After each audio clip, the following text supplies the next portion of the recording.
Alhamdulillah Rabbil Alamin. Wa bihi nasta'in ala umuri dunya wad din.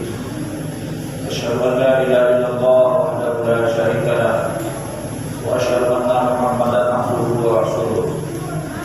Allahumma shalli wa sallim wa barik ala sayyidina Muhammadin nabiyil karim wa ala alihi wa sahbihi ajma'in, amma ba'd. Ayuhan nas, usikum wa iyaya bittaqwallah faqad fazal muttaqun. Qala Allah Ta'ala fi kitabihil karim, a'udzu billahi minasyaitonir rajim. Bismillahirrahmanirrahim. Laqad kana lakum fi rasulillahi uswatun hasanah liman kana yarjullaha wal yawmal akhir wa dzakarallaha katsiran. Wa qala sallallahu alaihi wasallam, man ahya sunnati kana ahabbani wa man ahabbani kana ma'iya fil jannah. Puji syukur sama-sama kita panjatkan kepada Allah Subhanahu wa taala, di mana kita sedang memasuki yaitu bulan Rabiul Awal, di mana seluruh penduduk dunia memperingati Maulid Nabi besar Muhammad sallallahu alaihi wasallam. Selawat dan salam sama-sama kita sampaikan kepada Rasulullah dan para ahli sahabat sekalian, yang mana Rasul dan para sahabat telah berhasil berjuang dengan harta dan jiwa raga mereka sehingga sampailah Islam kepada kita saat sekarang ini. Kaum muslimin sidang jamaah rahimahullah, di dalam kehidupan kita, di mana Nabi Sallallahu Alaihi Wasallam sangat berjasa kepada kita. Yang pertama, yaitu ketika Rasulullah Sallallahu Alaihi Wasallam menyelamatkan umat dari jahiliyah kepada Islamnya, dari yang tidak berakhlak kepada yang berakhlakul karimah, dengan perjuangan Nabi Sallallahu Alaihi Wasallam. Karena Rasulullah Sallallahu Alaihi Wasallam ketika di Makkah, Allah Subhanahu Wa Taala memberikan sebuah kelebihan, keutamaan pada Rasulullah Sallallahu Alaihi Wasallam, yaitu digelar dengan Al-Amin, orang yang sangat terpercaya. Sehingga pada suatu waktu terjadilah banjir di Makkah. Lepas batu Hajar Aswad dari Ka'bah dan juga hancur. Ketika dibangun kembali, Nabi Muhammad SAW pada waktu itu masih berumur 15 tahun atau 14 tahun. Ketika itu seluruh suku Quraisy dan juga suku yang lain di Makkah berebut untuk meletakkan Hajar Aswad di tempatnya kembali seperti semula. Ketika itu diadakanlah musyawarah. Nabi Sallallahu Alaihi Wasallam memberikan ide yang bahwa siapa yang lebih dulu besok pagi masuk ke Masjidil Haram, dialah orang yang pertama yang akan meletakkan batu Hajar Aswad di tempatnya kembali. Ketika esokan harinya mereka melihat bahwa Rasul Nabi Muhammad lah yang pertama masuk ke dalam Masjidil Haram. Pada waktu itu belum diangkat sebagai Rasul. Ketika itu dipersilakanlah Nabi Muhammad untuk meletakkan batu Hajar Aswad. Dengan kebijakan dan kepemimpinan yang lahir dalam diri Nabi semenjak umur 14 tahun, Rasul mengatakan kepada seluruh kepala suku, tolong pegang ujung kain masing-masing yang akan mengangkat batu ini ke tempatnya kembali. Suku ini ikut, suku yang lain ikut, dan juga seluruh suku mewakili. Lalu Rasulullah mengambil dengan tangannya yang mulia dan meletakkan Hajar Aswad di tempatnya kembali. Selesailah yaitu sebuah konflik peperangan antara suku dengan yaitu kepemimpinan yang sangat bijak dari Rasulullah SAW. Beliau dikenal dengan Al-Amin. Kemudian pada tahun yang umur 25 beliau menikah dengan Khadijah dan beliau sudah mempunyai bisnis beserta Khadijah, selalu mendapat keuntungan sehingga mahar yang diberikan kepada Khadijah adalah 20 ekor unta. Kalau kita kalikan 25 juta satu ekor unta, yaitu 1 M lebih 1 miliar mahar yang diberikan oleh Nabi kepada Khadijah. Karena Khadijah berumur 40 tahun. Kemudian setelah itu, ketika Rasulullah SAW berumur 40 tahun, turunlah ayat yang pertama kepada Nabi SAW di Gua Hira, yaitu Allah Subhanahu wa taala menyampaikan dalam surah Al-Alaq, "Iqra bismi rabbikal ladzi khalaq, khalaqal insana min 'alaq, Iqra wa rabbukal akram, alladzi 'allama bil qalam, 'allamal insana ma lam ya'lam." Bacalah ya Muhammad dengan nama Tuhanmu. Ketika itu Nabi Muhammad tidak bisa membaca karena beliau adalah ummi, tidak bisa menulis. Lalu Nabi mengatakan, ma'ana biqari, ma'ana biqari, ma'ana biqari. Saya tidak bisa membaca ya Jibril, saya tidak membaca ya Jibril. Ketika itu, Iqra bismi rabbik, baca dengan nama Tuhanmu. Lalu Jibril membaca Bismillahirrahmanirrahim dengan diajarkan oleh malaikat Jibril alaihissalam. Kemudian ketika itu Rasulullah berdakwah kepada kaumnya dengan sembunyi-sembunyi karena masih sedikit yang masuk Islam, sehingga diteror oleh para yaitu pembesar-pembesar Arab pada waktu itu. Namun ketika diturunkan Allah Subhanahu wa taala ayat dakwah secara terang-terangan, ya ayyuhal muzammil, ya ayyuhal mudaththir, qum fa'anzir wa rabbaka fakabbir wa thiyabaka fatahhir. Wahai orang yang berselimut, bangunlah, maka berikanlah berita yaitu peringatan, dan besarkanlah Tuhanmu, bersihkanlah pakaianmu. Ketika itu Nabi SAW melaksanakan dakwah secara terang-terangan. Dia mengumpulkan seluruh suku yaitu di atas Jabal Qubais di Makkah pada waktu itu. Dia berdiri di atas gunung, belum ada pengeras suara, belum ada mikrofon. Dia berdiri, ya masyarakat Quraisy, wahai orang Quraisy, wahai semua suku, wahai seluruh orang Arab. Berkumpul semuanya ketika itu Bismillahirrahmanirrahim. Apa kata Nabi Sallallahu Alaihi Wasallam? Apakah kalian percaya saya akan sampaikan sebuah perkataan bahwa akan keluar dari belakang gunung Jabal Qubais ini, yaitu kuda yang akan menerkam kalian? Mereka menjawab, tidak ada yang menuduhmu berdusta ya Muhammad, kamu orang yang al-amin, orang yang terpercaya. Kemudian Nabi melanjutkan, ana nadhirun baina yaday adzabin alim, saya adalah pembawa berita yaitu peringatan untuk azab Allah yang sangat pedih. Ketika itu datanglah Abu Lahab, langsung memarahi Rasulullah SAW.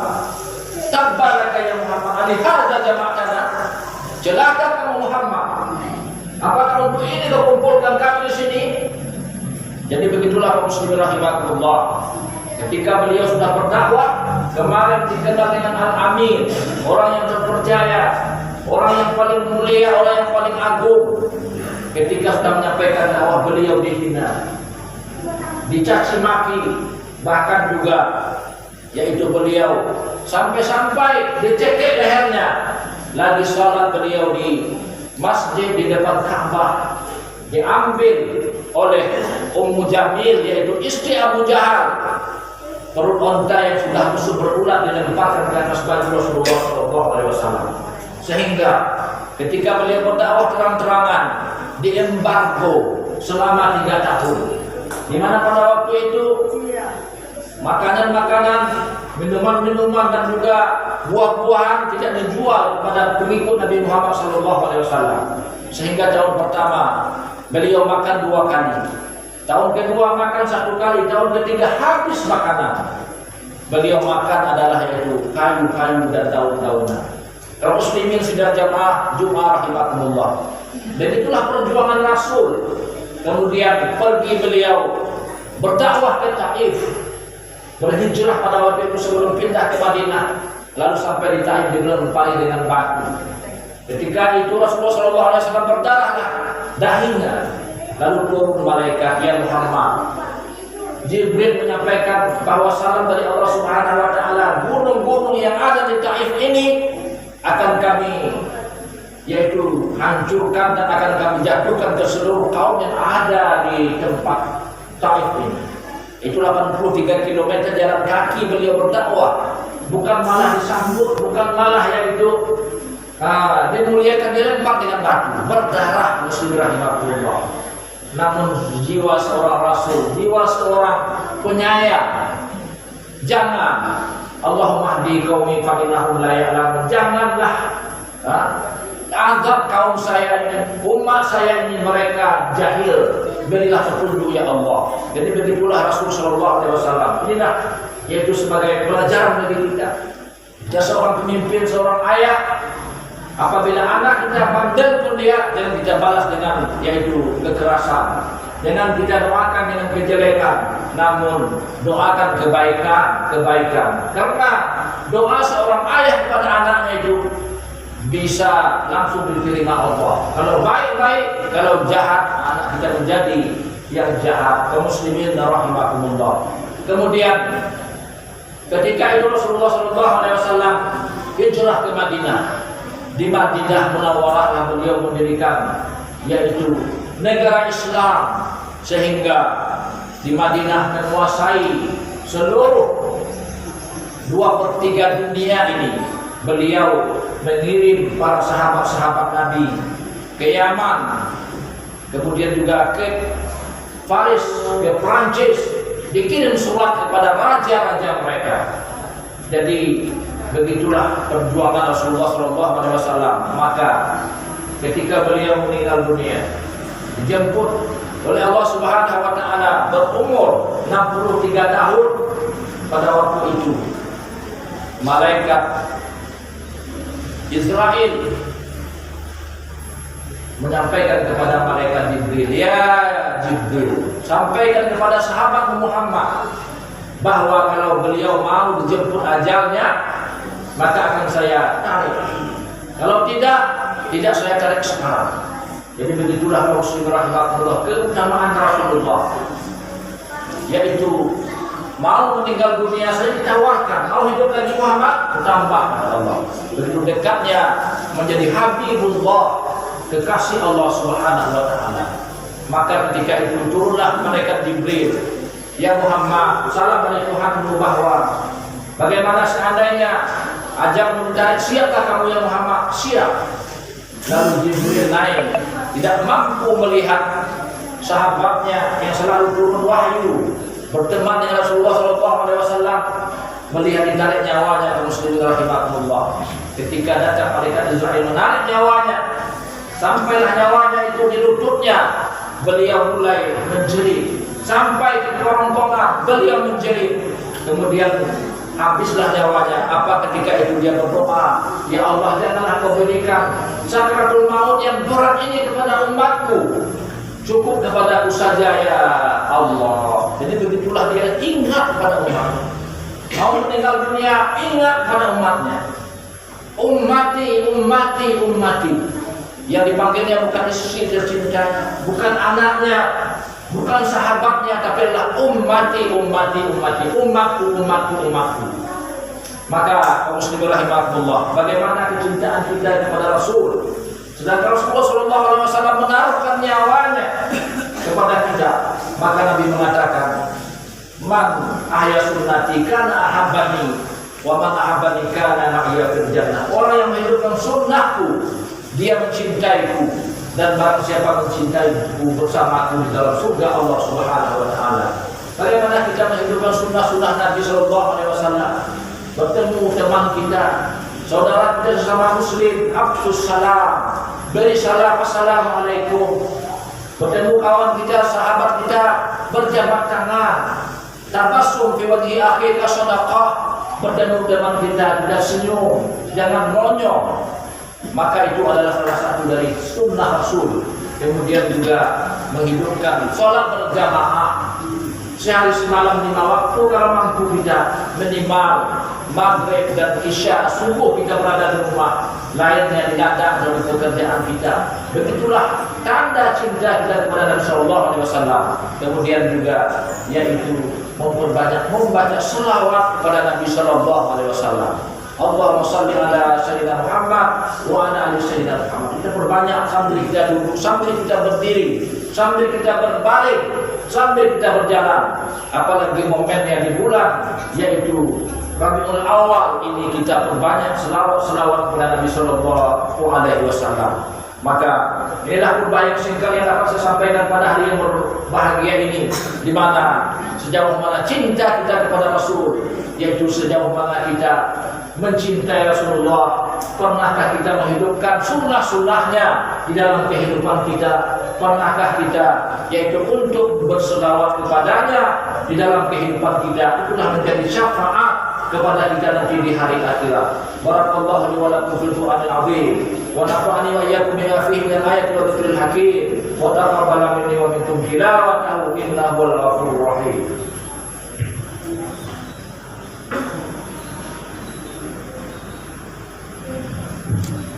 Alhamdulillahi rabbil alamin wal 'aqibatu lil muttaqin wa la 'udwana illa 'alal zalimin. Asyhadu an la ilaha illallah wahdahu la syarika lah wa asyhadu anna Muhammadan abduhu wa rasuluh. Allahumma shalli wa sallim wa barik ala sayyidina Muhammadin wa ala alihi wa sahbihi ajma'in. Amma ba'd, ayyuhan nas, usikum wa iyaya bittaqwallah faqad fazal muttaqun. Qala Allah ta'ala fi kitabihil karim, a'udzu billahi minasy syaithanir rajim. Bismillahirrahmanirrahim. Innallaha wa malaikatahu yusholluna 'alan nabi ya ayyuhalladzina amanu shallu 'alaihi wa sallimu taslima. Allahumma shalli wa sallim wa barik 'alaihi wa lil mu'minina wal mu'minat wal muslimina wal muslimat al ahya'i minhum wal amwat innaka sami'un qaribun mujibud da'wat wa ya qadiyal hajat.